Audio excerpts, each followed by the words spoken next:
Shalom. First and foremost, I want to give all praises to Yahweh, Ba'ashem, Yahawashi, Ba'ashem, Akakwadash. Double honors to the elders, GMS, who were well. Peace, salutations, select Aki on the four corners, percent truth, sincerity. Peace be unto you, and Shalom. This is Revelation chapter 19 and 11. For some reason, people think that, sweet baby Caesar Borgia, when he comes back, he's going to come back with, hugs and kisses and sprinkles and cotton candy. And that couldn't be any further from the truth. This is Revelations chapter 19 and verse 11. It says, "And I saw heaven open, and behold, a white horse, and he that sat upon him was called Faithful and True. And in righteousness he doth judge and make war." Now, he that sat up on the white horse is Yahawashi. It said he was called Faithful and True. Yahawashi said he's the way, the truth, and the light. In Acts chapter 1 and verse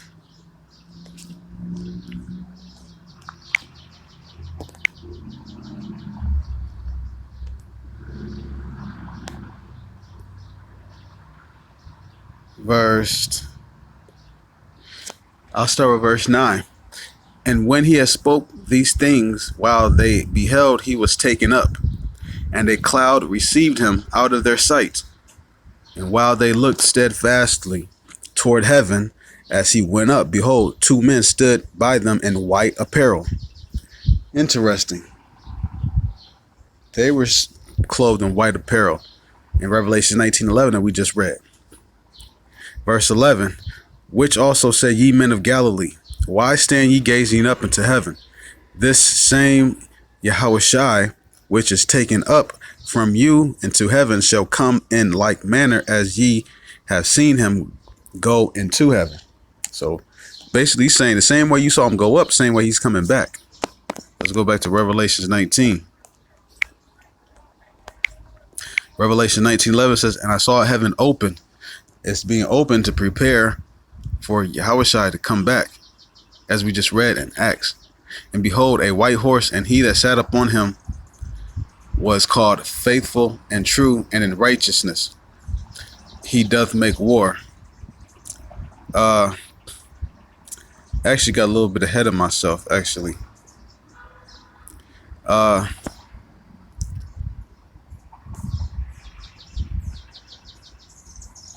Says verse 13, "And he was clothed with a vesture dipped in blood." Matter of fact, verse 14 says, "And the armies which were in heaven followed him upon white horses, clothed in fine white linen." Fine white and clean linen. Okay, so verse 14 is when they talk about fine and white linen. Slakia.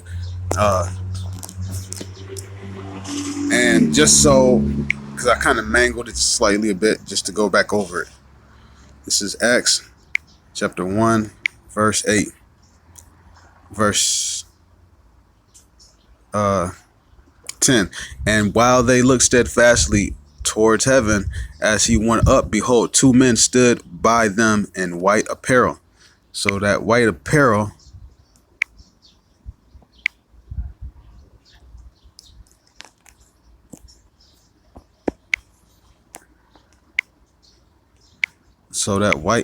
is the same as Revelation 19 and 14. "And the armies which were in heaven followed him upon white horses, clothed in fine and white linen." And the fine and white linen represents, the righteousness of the saints, because they were clothed, in white linen, because the white linen, matter of fact, let me stop midpoint and get Ezekiel.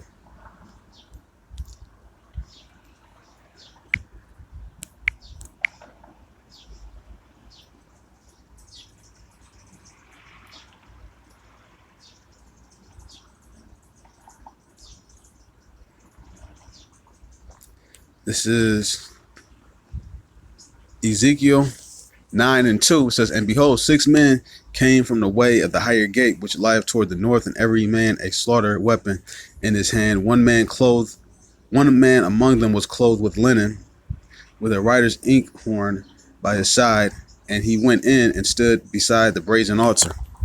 So it says this man was clothed with linen. Now, why does it specify he's clothed with linen? Because all of them are clothed. They not all butt naked. So Ezekiel said he was clothed with linen. And Revelations is more specific, said it was white linen. Because the other 6 men, they're not just butt naked, just walking around. The idea that the angels, are just butt naked with little white, wings. Nah, they're all clothed with linen. But this one, clothed with white linen. The other 6 were angels. This other 6 reason why they're angels, because angels weren't given white linen.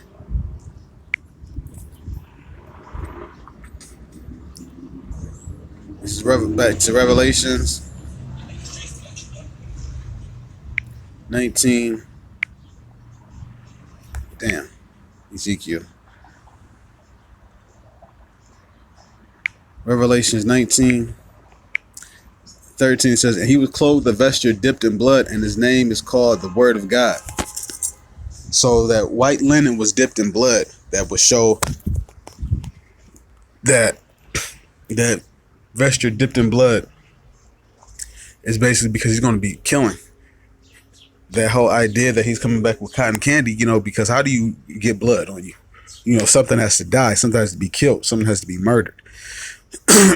So it's a sacrifice. When you sin, blood has to be shed. There needs to be a sacrifice. And the world has been very, very sinful. So now this is a sacrifice of the Most High. I read this verse 18. It says, I'll start verse 17. And I saw an angel standing in the sun, and he cried with a loud voice, saying to all the fowls that fly in the midst of heaven, come and gather yourselves together unto the supper of the great God, that ye may eat the flesh of kings, and the flesh of captains, and the flesh of mighty men, and the flesh of horses, and of them that sit on them, and the flesh of all men, both free and bond, both small and great. So this is basically going to be a lot of killing. And then the birds and the fowls of the air are going to be able to feast upon the dead bodies. But why? Because the earth is turned into wickedness with a whole bunch of sin. And as I stated, you have to atone, sin, by a blood needs to be sacrificed. If you look in Genesis, it says, Adam, was told to, what he could eat of all the fowls of heaven. I mean, not the fowls of heaven, but matter of fact, let me get more specifically. Let's go right to it. While I'm out here, trying to paraphrase. Okay,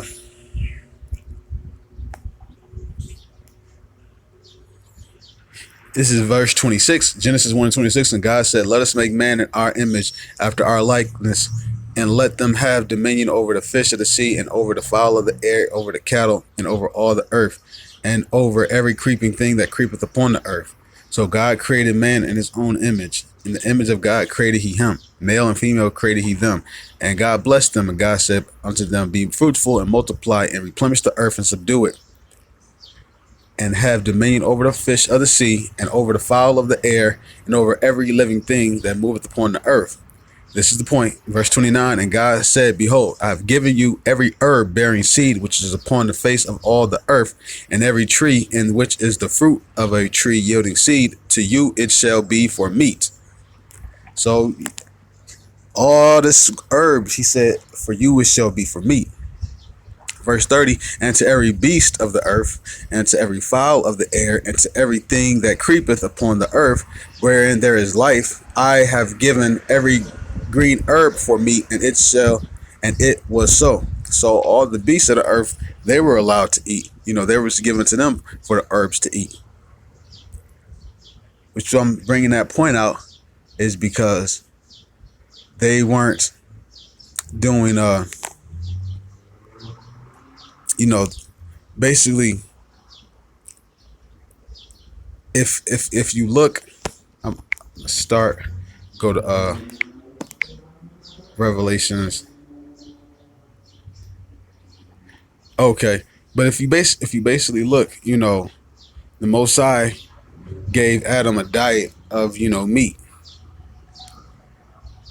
Of basically approved of him eating every herb. In Noah, that's when he's first commands or says what animals you can eat.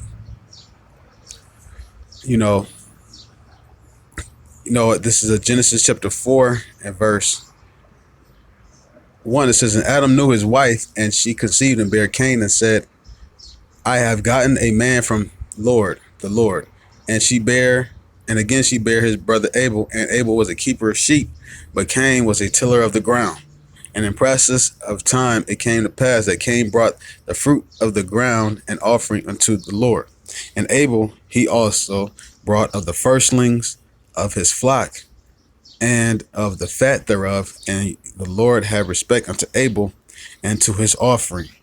But unto Cain and to his offering he had not respect. And Cain was very wroth, and his countenance fell. And Lord Yahweh said unto him, now, mind you, what's happening? That he brought the firstlings of his flocks. Why? Because to atone for sin, you need to bring an offering. He brought, animals for his offering. Cain brought fruits and vegetables. That doesn't atone. There's not blood in vegetables. So we've all fall short of the glory of God. So means we've all sinned. So Abel was not sinless. At some point he had sinned, and he brought offerings, and the Most High had respect to his offering because he shed blood. Cain did not shed blood. So I bring back all of this and go back to Revelations 19.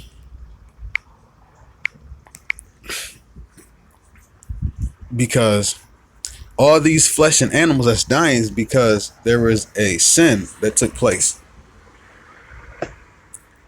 Flesh had to die. And that's how, the Most High operates. So with war, a lot of people are going to die. A lot of people are going to get killed. Now, if you look at also when Adam sinned, sin, there had to be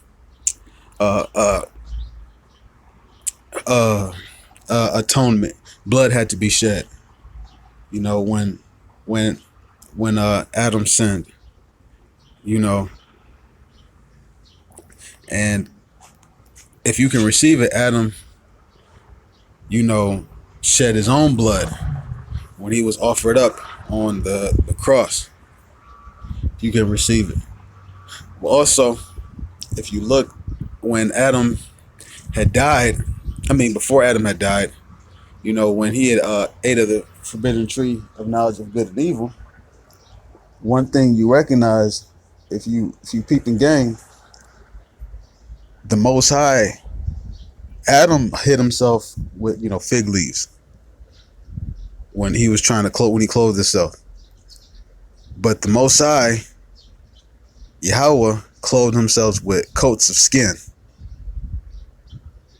Now, coats of skin is going to come from an animal. So again, an animal was sacrificed in order to get that. So that indicates that, blood needed to be shed. And on that note, I want to give all praises to Yahawashi, Yahawashi, Bashim Kakwadash. That belongs to the elders of GMS who well. Peace, salutations, and shalom.